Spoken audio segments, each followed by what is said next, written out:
Russian president Vladimir Putin 4 दिसंबर को भारत आ रहे हैं। यूक्रेन वॉर शुरू होने के बाद व्लादिमीर पुतिन की ये पहली इंडिया विजिट होगी। पिछली बार पुतिन 2021 में भारत आए थे। उस समय का जियोपॉलिटिकल सिनेरियो कम्प्लीटली डिफरेंट था। फिर फरवरी 2022 में यूक्रेन वॉर शुरू हो गया। तब से ग्लोबल पावर इक्वेशंस बदल चुके हैं। रशिया के ऊपर इकोनॉमिक सैंक्शंस लग चुके हैं, एनर्जी मार्केट शिफ्ट हो चुके हैं और भारत और रशिया के संबंधों ने नई दिशा ली है। अब 4 साल के बाद Vladimir Putin 23rd India Russia annual summit के लिए भारत आ रहे हैं। इस समिट में काफ़ी कुछ टेबल पर होगा। दोनों देशों के बीच wide range of issues discuss किए जाएंगे। एनर्जी, डिफेंस से लेकर ट्रेड और इन्वेस्टमेंट तक दोनों देश अपने संबंधों को नेक्स्ट लेवल पर ले जाने की कोशिश करेंगे।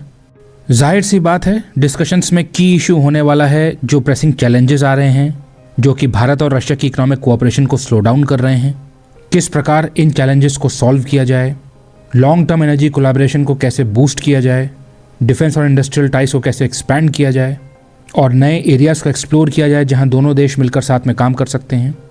बेसिकली दिन पे दिन ज़्यादा अनप्रेडिक्टेबल होते जा रही दुनिया में दोनों देश अपनी रिलेशनशिप को फ्यूचर प्रूफ करना चाहते हैं।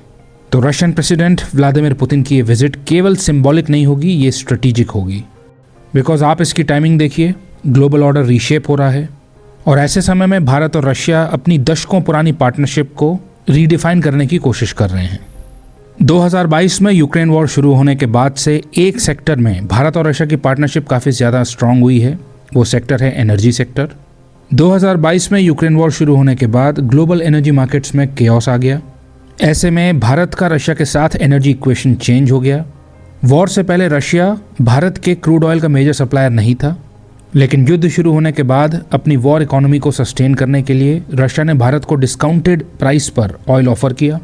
भारत ने इस अपॉर्चुनिटी को ग्रैब किया और इसका ये नतीजा हुआ कि रशिया भारत के क्रूड ऑयल का लार्जेस्ट सोर्स बन गया। वॉर शुरू होने के बाद भारत और रशिया की एनर्जी रिलेशनशिप में एक ड्रामेटिक शिफ्ट देखने को मिला। ये कहना गलत नहीं होगा कि एनर्जी सेक्टर भारत और रशिया की रिलेशनशिप का मेन ड्राइवर बन गया। रशिया के ऊपर भारी इकोनॉमिक सैंक्शंस लगे। बट इंटरेस्टिंग बात यह है कि multiple rounds of western sanctions के बावजूद भारत की रिफाइनरीज में रशियन ऑयल आता रहा, टैंकर्स आते रहे। किसी तरह डिफरेंट चैनल से रशियन ऑयल ने भारत में आने का रास्ता ढूंढ लिया। जब नेशनल इंटरेस्ट अलाइन करते हैं तो सॉल्यूशन फिर मिल ही जाते हैं। हालांकि अब चीज़ें थोड़ी कॉम्प्लिकेट हो रही हैं। जब अमेरिका के राष्ट्रपति डोनाल्ड ट्रंप ने रशिया के बिगेस्ट ऑयल कंपनीज रोजनेफ्ट और लुकोइल को टारगेट किया, इनके ऊपर सैंक्शंस लगाए। यही दोनों कंपनीज रशियन ऑयल एक्सपोर्ट्स को डोमिनेट करती हैं, तो इनके ऊपर सैंक्शंस लगने से भारत के लिए भी चैलेंज उत्पन्न हुआ। रशिया के लिए सप्लाईज को अरेंज करना कठिन हो गया। सप्लाई रूट्स अब ट्रिकी हो गए हैं। भारत को सेकेंडरी सैंक्शंस का भी डर है। तो दोनों देशों ने ये रियलाइज़ किया कि यदि हमको अपने ऑयल कनेक्शन को जीवित रखना है तो उसके लिए अब हमें पूरी सप्लाई चेन को रिकैलिब्रेट करना पड़ेगा। कुछ नए चैनल्स एक्सप्लोर करने पड़ेंगे जिससे सैंक्शंस को इवेट किया जाए। कुछ स्मार्ट और इनडायरेक्ट मेथड खोजने होंगे। नई इंटरमीडियरीज, नई ट्रेडिंग कंपनीज और इनोवेटिव वर्क अराउंड मैकेनिज्म्स तलाशनी पड़ेंगी। वेस्टर्न सैंक्शंस यदि पुराने रास्तों को बंद करेंगे तो हमें नया रास्ता खोजना पड़ेगा, क्योंकि भारत ये क्लियर कर चुका है कि नेशनल इंटरेस्ट से जुड़े हुए इश्यूज़ के ऊपर वो किसी भी देश के आगे झुकेगा नहीं। भारतीय companies non sanctioned Russian companies से तेल खरीदना जारी रखेंगी। हाँ, जिन रशियन कंपनीज के ऊपर सैंक्शंस लगे हैं वहाँ से तेल लेने में कट डाउन करना पड़ेगा जब तक कोई वर्क अराउंड मैकेनिज्म नहीं खोज ली जाती। बिकॉज भारत अमेरिका की बुलिंग के कारण रशिया के साथ अपनी पार्टनरशिप से स्टेप बैक नहीं करेगा और रशिया भी भारत की as an energy customer value को समझता है।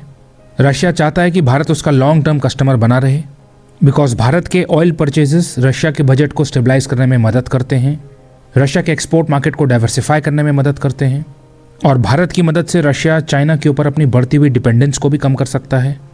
अभी जो अमेरिकन सैंक्शंस के कारण ऑयल ट्रेड में टेम्परेरी डिसरप्शन आया है, दोनों देश नए ऑपरेशनल चैनल्स के जरिए से बाईपास करने की कोशिश करेंगे ताकि पहले की तरह बिजनेस एज यूजुअल चलता रहे। इस म्यूचुअली बेनिफिशियल एंगेजमेंट में किसी भी प्रकार की चोट न पड़े। दोनों long term all weather allies कोई ना कोई रास्ता ज़रूर ढूंढ लेंगे। तो व्लादिमीर पुतिन की इंडिया विजिट में एनर्जी डिस्कशन का एक बहुत ही मेजर पॉइंट होगा। इसके बाद सिविल न्यूक्लियर एनर्जी सेक्टर में भी भारत और रशिया के बीच में डिस्कशंस होंगे। भारत और रशिया न्यूक्लियर कोऑपरेशन बढ़ाने की दिशा में सीरियस हैं। रशिया की स्टेट न्यूक्लियर कॉरपोरेशन रॉसएटम ने भारत को कुछ ल्यूक्रेटिव प्रपोजल्स भी दिए हैं। टेबल पर कुछ इंटरेस्टिंग आइडियाज़ हैं, जैसे स्मॉल मॉड्यूलर रिएक्टर्स। रॉसएटम भारत को न्यूक्लियर प्लांट्स बिल्ड करने का ऑफर दे रहा है। इसमें एक बहुत अच्छा ऑफर है लोकलाइजेशन का, यानी ये जो न्यूक्लियर प्रोजेक्ट्स होंगे भारत में बनने वाले, इनके पार्ट्स भी भारत के अंदर ही बनेंगे। भारत में जिन ओल्ड कोयले के प्लांट्स को फेज आउट किया जाएगा या जहाँ पर ग्रिड वीक है, वहाँ पर ये स्मॉल मॉड्यूलर रिएक्टर्स लगाए जा सकते हैं। बड़े बड़े न्यूक्लियर पावर रिएक्टर्स को क्रिएट करने में सालों लग जाते हैं, वहीं स्मॉल मॉड्यूलर रिएक्टर्स बहुत छोटे होते हैं, फैक्ट्री में बनाए जा सकते हैं, इन्हें ट्रांसपोर्ट भी किया जा सकता है। तो ये कॉम्पैक्ट और फ्लेक्सिबल मॉड्यूलर रिएक्टर्स उन जगहों तक पहुंचाए जा सकते हैं जहां पर ट्रेडिशनल न्यूक्लियर प्लांट्स को बिल्ड नहीं किया जा सकता। छोटी छोटी मॉड्यूल्स बना करके इन्हें ट्रांसपोर्ट किया जा सकता है, फिर इंजीनियर्स इन्हें साइट पर लेगो ब्लॉक्स की तरह असेंबल कर सकते हैं। तो डिमांड के हिसाब से यूनिट्स को ऐड किया जा सकता है। मतलब एक फ्लेक्सिबल रिएक्टर है जो कि साइज़ में छोटा है, मॉड्यूलर है, जिसका कंस्ट्रक्शन फास्ट होता है, डिलेज नहीं होते हैं और सेफ्टी भी ज़्यादा होती है। ये बिना ह्यूमन इंटरवेंशन के ऑटोमेटिकली कूल डाउन हो जाते हैं। इनकी मदद से भारत फॉसिल फ्यूल्स के ऊपर अपनी डिपेंडेंस को रिड्यूस कर सकता है, अपने 2070 तक नेट ज़ीरो क्लाइमेट गोल को अचीव कर सकता है। भारत के रिमोट और डिफ़िकल्ट रीजन्स जैसे कि नॉर्थ ईस्ट रीजन हैं या आइलैंड टेरिटरीज़ हैं, वहाँ पर इन स्मॉल मॉड्यूलर रिएक्टर्स को इंस्टॉल किया जा सकता है।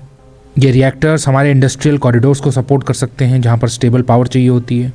तो इन सब के लिए रशिया भारत का एक बहुत ही महत्वपूर्ण पार्टनर साबित हो सकता है, बिकॉज रॉसएटम के पास दशकों का प्रैक्टिकल एक्सपीरियंस है स्मॉल रिएक्टर्स में। रशिया की न्यूक्लियर आइस ब्रेकर फ्लीट में इनका इस्तेमाल किया जाता है। भारत अपनी ज़रूरत के हिसाब से रॉसएटम के इस एक्सपीरियंस का इस्तेमाल कर सकता है।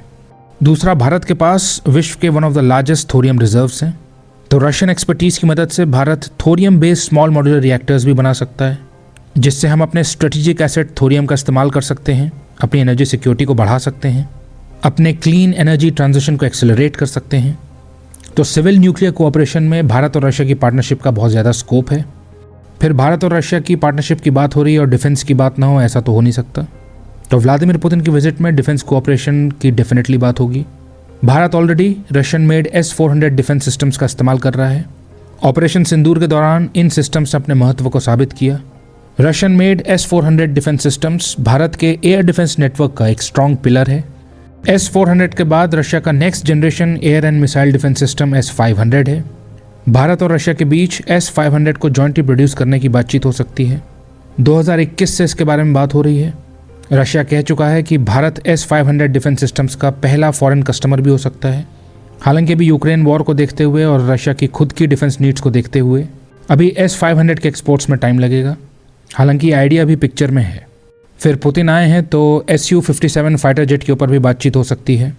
इस समय भारत की फाइटर स्क्वाड्रंस में जो शॉर्टेज है उसे एड्रेस करने के लिए भारत Su-57 को एक स्टॉप गैप ऑप्शन की तरह देख रहा है। रशिया इस अपॉर्चुनिटी को ग्रैब करना चाहता है, इसलिए रशिया ने यह भी कहा है कि वो अनरिस्ट्रिक्टेड टेक ट्रांसफ़र करने के लिए भी तैयार है। इन जेट्स के भारत की सॉइल पर प्रोडक्शन के लिए भी तैयार है, तो भारत इसे कंसिडर कर सकता है। पुतिन की विजिट के बाद भारत और रशिया के डिफेंस टाइज मोमेंटम रीगेन कर सकते हैं, रुके हुए प्रोजेक्ट्स फिर से गति पकड़ सकते हैं, ट्रेड और इंडस्ट्रियल कोऑपरेशन को भी पुश मिल सकता है। भारत चाहेगा कि उसको रशियन मार्केट की ज़्यादा से ज़्यादा एक्सेस मिले। हम machinery, telecom equipments, chemicals, food products, pharmaceuticals सभी सेक्टर्स में अपने एक्सपोर्ट्स को बूस्ट करना चाहते हैं। रशिया के ऑयल में तो मैसिव सर्ज देखने को मिला, लेकिन भारत के एक्सपोर्ट्स अभी भी रशिया में लैग कर रहे हैं। अपना पोटेंशियल अचीव नहीं किया है हमने। तो भारत के पास अपॉर्चुनिटी है पुतिन की विजिट में इस इम्बैलेंस को फिक्स करने की, एक ज़्यादा equal diversified trade relationship create करने की।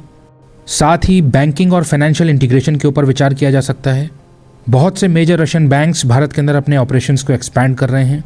दोनों देश रिस्क को मिटिगेट करने के लिए रूपी रूबल ट्रेड के लिए सीरियस हैं। बायलैटरल ट्रेड को वो अपनी नेशनल करेंसीज में सेटल करना चाहते हैं। ये दोनों देशों को ज़्यादा ऑटोनॉमी देगा और हमें सैंक्शन से रिलेटेड डिस्ट्रप्शन से बचाएगा। तो इस विषय में भी चर्चा हो सकती है। रशिया का सेंट्रल बैंक भारत के अंदर अपना एक रिप्रेजेंटेटिव ऑफिस खोलने की प्लानिंग कर रहा है।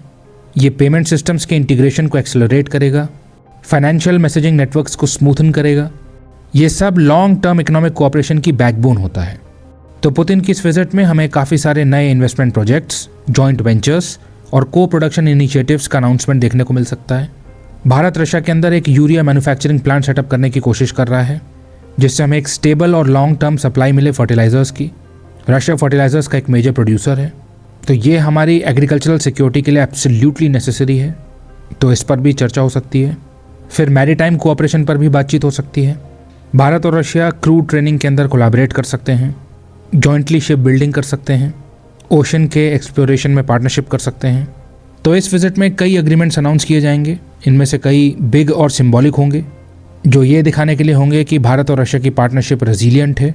और इनमें से कई ऐसे होंगे जिन्हें डेलिबरेटली लो प्रोफाइल में रखा जाएगा, जिसे सैंक्शंस की रडार में ना आ जाए भारत। कुल मिलाकर भारत और Russia all weather allies geopolitical headwinds को साथ मिलकर नेविगेट करना चाहते हैं। रैपिडली शिफ्टिंग यूएस और चाइना के ग्रेट पावर कॉम्पिटिशन से नेविगेट करना चाहते हैं। अपनी पार्टनरशिप में कंटिन्यूटी और स्टेबिलिटी लाना चाहते हैं। एक्सटर्नल प्रेशर्स को मिटिगेट करना चाहते हैं। व्लादिमीर पुतिन की भारत विजिट में ये सब करने का प्रयास किया जाएगा। भारत और रशिया की पार्टनरशिप को रीवाइटलाइज करने की कोशिश की जाएगी।